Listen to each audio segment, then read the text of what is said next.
오늘 스튜디오에 나오신 모습을 보니까 붉은색 넥타이를 매셨단 네. 말이죠. 평소에도 늘 붉은색 넥타이를 매시고 또 성도 홍가라서 그렇습니다. 예. 네. 그러다 보니까 뭐 우리 성격도 사회적으로 예. 붉은색 입은. 예, 오늘 제가 돌아가지 않고 예. 좀 직설적으로 정면 승부하는 타입이어서 홍반장이라는 별명이 있으시지 않습니까? 그렇습니다. 근데 그런 점이 좋은 점도 있지만 일부에서는 지나치게 자신의 주장만 관철시키려 하다 보니까 불통의 이미지가 있는 게 아니냐 이런 지적도 있거든요. 어떻게 그렇습니다. 보시나요? 예. 그 불통이라는 게 그렇습니다. 소신 있게 일을 추진하는 사람한테는 언제나 반대 진영에서 불통이란 딱지를 붙입니다. 예. 소신 있게 일 처리하다 보니까. 그런데 이 불통이나 딱지 붙이는 집단들은 대부분 억지를 부리거나 불법을 행하거나 이렇게 해서 자기 요구를 관철하려고 하다가 그 관철이 안 되면 상대방한테 불통이란 딱지를 붙여요. 그래서 그런 측면에서 저는 막 박근혜 대통령이나 예. 또 경남에 가면 저보고 진주 의료원 하면서 자기들 요구 안 들어준다고 저보고 불통이란 딱지를 붙여놨어요. 소통 다 합니다. 다 기자들 만나고 여론 다 듣고 하는데 예. 자기들 억지 요구, 무리한 요구 안 들어주면 불통이라고 해버리고 그러는데 네. 그걸 불통이라고 하면 안 되죠. 네. 예. 박근혜 대통령의 불통 논란에 대해서는 그러면 동의하지 않는다는 말씀이신가요? 그렇죠. 예. 그 대통령을 하다 보면 정책 집행은 전부 장관이나 총리를 통해서 합니다. 어떻게 어느 정책에 대해서 대통령이 일일이 춘추관에 내려가서 설명을 합니까? 최근에 뭐 철도노조 파업도 예. 마찬가지고 또 의료 민영화 민영화 논란으로 이야기되는데 민영화가 아니고 영리화죠. 예. 예. 야당에서 민영화 계담을 또 들고는 의료 예. 사실상 대한민국 의료는요 이 건강보험제도가 지금 들어와 있기 때문에 예. 소위 민영화가 될 수가 없어요. 의료기관에서 돈 벌어가지고 의료기관에 투자를 하지 돈을 가져갈 수가 없어요.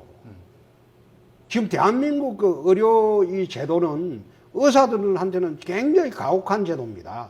소위 말하자면 사회주의적인 의료방 그 제도를 채택하고 있다면 자본주의적인 자유민주주의 의료 제도가 아니에요.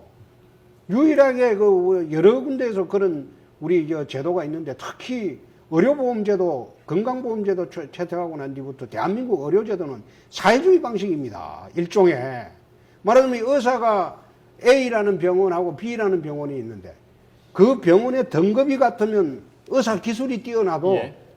의료수가를 더 받을 수가 없어요. 의료수가 정해져 있지 않습니까? 어떻게 자유민주주의에서 그게 없잖아요. 근데 대한민국은 의료, 민영화 이래가지고 그래 말하는 게 그 자체가 그 괴담입니다. 에?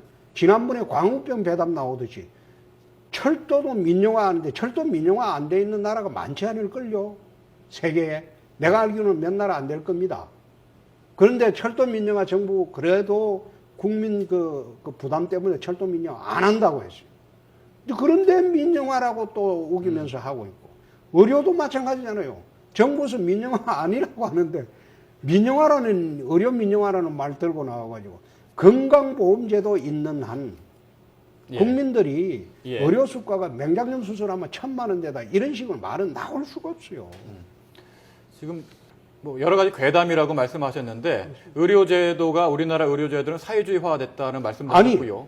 건강보험제도가 들어온 그 순간부터 사회주의적인 정책으로 의료제도를 우리는 운영을 하고 있다는 거예요. 예. 그런데 일부에서는 우리나라 건강보험제도가 세계 최고의 공공성을 확보한 제도라는 지적도 있고 또 일부에서는 우리나라 건강보험제도를 배우려는 나라도 있지 않습니까? 그렇죠. 미국이 우리나라 건강보험제도 배우려고 하죠. 예.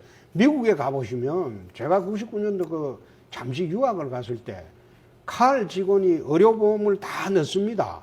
넣는데도 밤에 그 새벽에 그 복통으로 병원에 응급실에 예. 갔다 왔을 때 자기 부담하는 게 1,000불이에요. 1,000불. 예. 병원 응급실에 갔을 때 낮에 정상적으로 가는 거하고 새벽에 응급실에 갔을 때 수가가 다 틀려요. 예. 그만큼이나 그 미국은 의료보험 이게 소위 사보험 제도가 들어가고 거기서도 본인 부담금이 천문학적으로 많습니다. 근데 우리나라는 아니잖아요. 예. 그 박정희 대통령이 한 그 업적 중에서 진짜 제일 잘하는 업적 중에 하나가 의료보험제도라고 이야기하는 사람이 한두 사람입니까? 참 의사분들한테는 가혹하지만은 예. 그래서 우리나라 의료 중에 그 교수 특진 제도를 왜 두겠습니까? 예. 기술에 따라서 참 이 사람은 진짜 A급 의사인데 똑같이 특진료밖에 못하니까 예. 특진 제도를 두고 선택 진료 제도를 두고 일종의 의료 보험 제도에 일정 수준 예외 제도를 두는 거예요. 예. 그래 둬 가지고 의사들을 지금 달래고 있는 겁니다. 예. 달래고 있는 건데 의료보험제도 시행되고 제일 수입 떨어지고 힘들어하는 게 의사들 아닙니까? 예. 실제로 동물병원 같은 데 한번 가보세요. 동물병원은 의료병원이 안 되잖아요. 제가 그 예. 집에서 개 키울 때도 개가 다쳐서 다리가 부러졌는데 네. 조그마한 그 예왕경 개 다리 수술하는데 26만 원 줬어요. 이제 지금 맹장검 수술은 내가 8만 원으로 듣고 있습니다. 그러니까 지금 그 동물병원 의사분들은 보험제도가 안 되니까 예. 그리고 일반 의사들은 그만이 고생한다는 거죠. 그래서 지금 우리나라 의사분들이 지금 나는 지금 뭐 요즘 파업한다고 그러는데 여태 참았는데 그 어려움 국민들이 알고 있으니까 좀 더 참았으면 좋겠습니다. 예. 좀 혼동이 있을 가능성이 있어서 정리를 했으면 좋겠는데요. 건강보험 자체는 좋은 거다, 바람직한다 이렇게 받아들여도 되는 거고요. 그렇죠. 그렇지만 의료 수가 자체는 문제가 있다고 보시는 겁니까? 좀 더 인상돼야 된다고 보시는 건가요? 그거는 내가 전문적인 부분이 있기 때문에 예. 내가 그 말씀드리기가 어렵습니다만은 사실 옛날에 의사분들은 굉장히 돈을 많이 벌었어요. 지금 의사분들이 월급이 예. 굉장히 지금 떨어져 있습니다. 요즘 언론계 종사하시는 분보다 그 수입이 더 나쁠걸요. 네. 예. 지금 뭐 불통 얘기하다가 의료 영리화 문제까지 이제 오게 그렇죠. 됐는데요. 얘기가 나온 김에요. 박근혜 정부 1년이 이제 지났는데요. 뭐 점수를 굳이 주자면 100점 만점에 몇 점 정도 주고 싶으신가요? 전 점수라기보다도 네. 지난 박근혜 정부 1년에 한 게 소위 두 가지 측면에서 지금 굉장히 지금 어려운 예. 정책을 펴고 있다. 네. 그 첫째가 소위 종북 좌파의 전쟁입니다.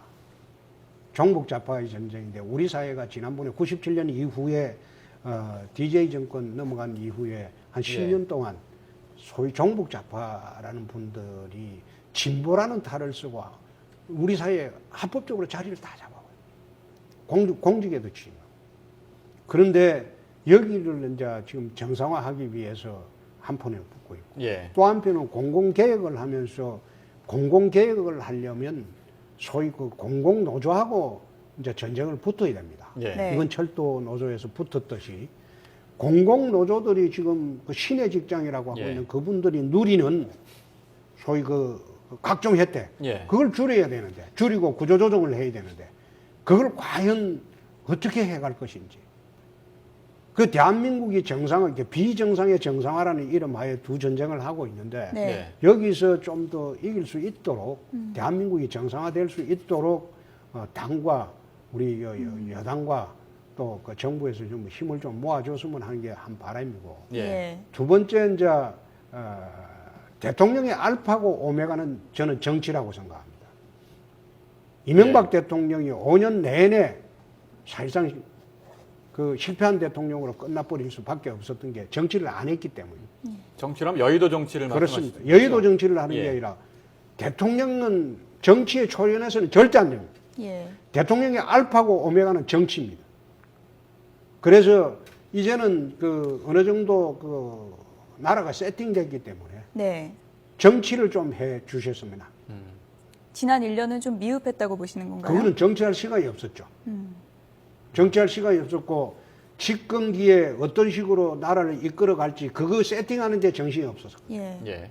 근데 이거 댓글 시비로 고생을 하면서도 어느 정도 세팅이 됐다고 보여지기 때문에 금년부터는 비정상의 정상화에 정부 여당하고 전부 힘모 한 곳으로 예. 걸로 모으고 예. 또 한 곳은 대통령께서 이제 좀 더 적극적으로 정치 행위를 예. 좀 해줬으면 합니다. 예. 예.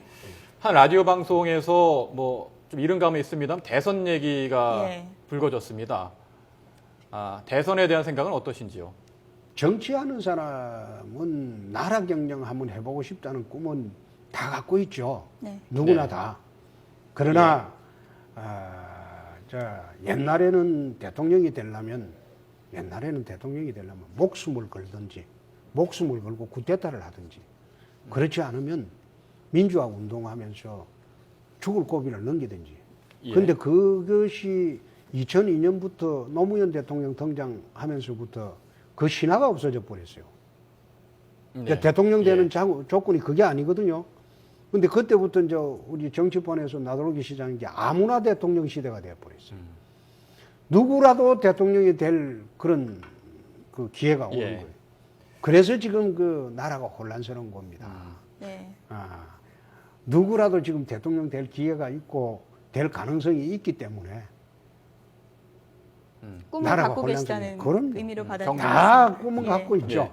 언제쯤 구체화 시키실 계획이신가요? 그건 집권 3년이 끝나야 되겠죠. 예. 예. 당장 가까운 선거는 이제 지방선거입니다. 지금 이제 몇 달 남지 않은 상황이고요. 홍준표 지사께서도 이제 바쁘시게 뜨시겠지만 새누리당도 지금 바쁜 상황인데요. 새누리당 지금 지방선거 준비하는 그 상황을 보신다면 몇 점 정도 주시겠습니까? 잘하고 있다고 보십니까? 지금 그 당에서 하는 방향이 최근에 언론 방향은 제대로 잡혔다고 봅니다. 범여권이 총동원해야 됩니다. 예. 총동원해서 어느 계파에 한정해서 사람을 뽑을 게 아니고 지금 우리 새누리당은 선거를 전체를 끌고 갈 박근혜 같은 슈퍼스타가 없어요. 예. 예. 그럼 각 광역단체장이 후보가 그 지역 선거를 총괄적으로 책임지고 끌고 가야 돼요. 말하자면 서울 같으면 서울시장 후보가 25개 구청장, 예. 그 다음 시의원, 구의원 선거를 총괄 끌고 가. 경기도는 또 경기도 지사 후보가. 그래서 당에서 그런 각 지역을 총괄 책임지고 끌고 갈 수 있는 그런 인물들을 빨리 선정을 해야 됩니다. 그렇게 해서 이제 잡음 없이 한 마음으로 끌고 가는 게 첫째고, 그 두 번째가 당에서 절대 안철수 신당하고 소위 민주당하고 야권 분열을 전제로 선거 전략을 짜면 저는 100점 100패합니다. 예. 야권은 반드시 하나로 온다는 걸 전제로 우리가 선거운동을 벌리지 않으면 예. 100점 100패할 겁니다. 결국엔 야권을 연대할 것이다. 어떤 형태로든지 그 예측이시죠? 야권이 지금 사실상 여태 연대를 해왔고 저분들 쇼하는데 능하거든요. 능하기 때문에 지금은 절대 같이 한다고 안 하죠. 예, 예. 그런데 막판에 가서는 결국은 같이 할 수밖에 예. 없어요. 네. 지난해부터 이제 계속 바람몰이하면서 관심을 끈 부분이 안철수 신당인데요. 그렇습니다. 어떻게 평가하십니까? 안철수 신당은 새로운 그 지역 정당의 출현이죠. 예. 보면 안철수 신당이 지금 호남 땅 따먹게 하고 있지 않습니까? 호남에서 지지세 싸움을 하고 있지 않습니까? 예. 호남에서 지지세 싸움을 하는 것이지, 그렇게 하는 거는 호남에서 호남 분들이 민주당을 10년을 밀어줬는데 집권에 실패했거든요. 예. 특히 지난번에 광주 같은 데서는 아마 김대중 대통령보다 문재인 후보를 더 많이 찍어줬을 거예요. 93%가 넘었으니까. 예. 그래 해준데도 우리 집권을 못했거든요. 그러니까 집권 가능성이 없다고 보는 겁니다. 그래서 집권 가능성이 대안이 보이는 안철수 신당으로 이제 지지층을 옮기는 겁니다. 예. 그렇게 되면 이건 새로운 소위 지역 정당의 출현이지 그것이 신당이 아니죠. 예. 오늘 뭐 여러 가지 이야기를 나눠봤습니다. 지방선거를 앞두고 정치 현안도 이야기를 나눠봤고요. 도정에 대한 이야기도 나눠봤습니다. 네. 네. 지방선거에서의 활약 기대하겠습니다. 홍준표 경남지사였습니다. 오늘 말씀 고맙습니다. 고맙습니다.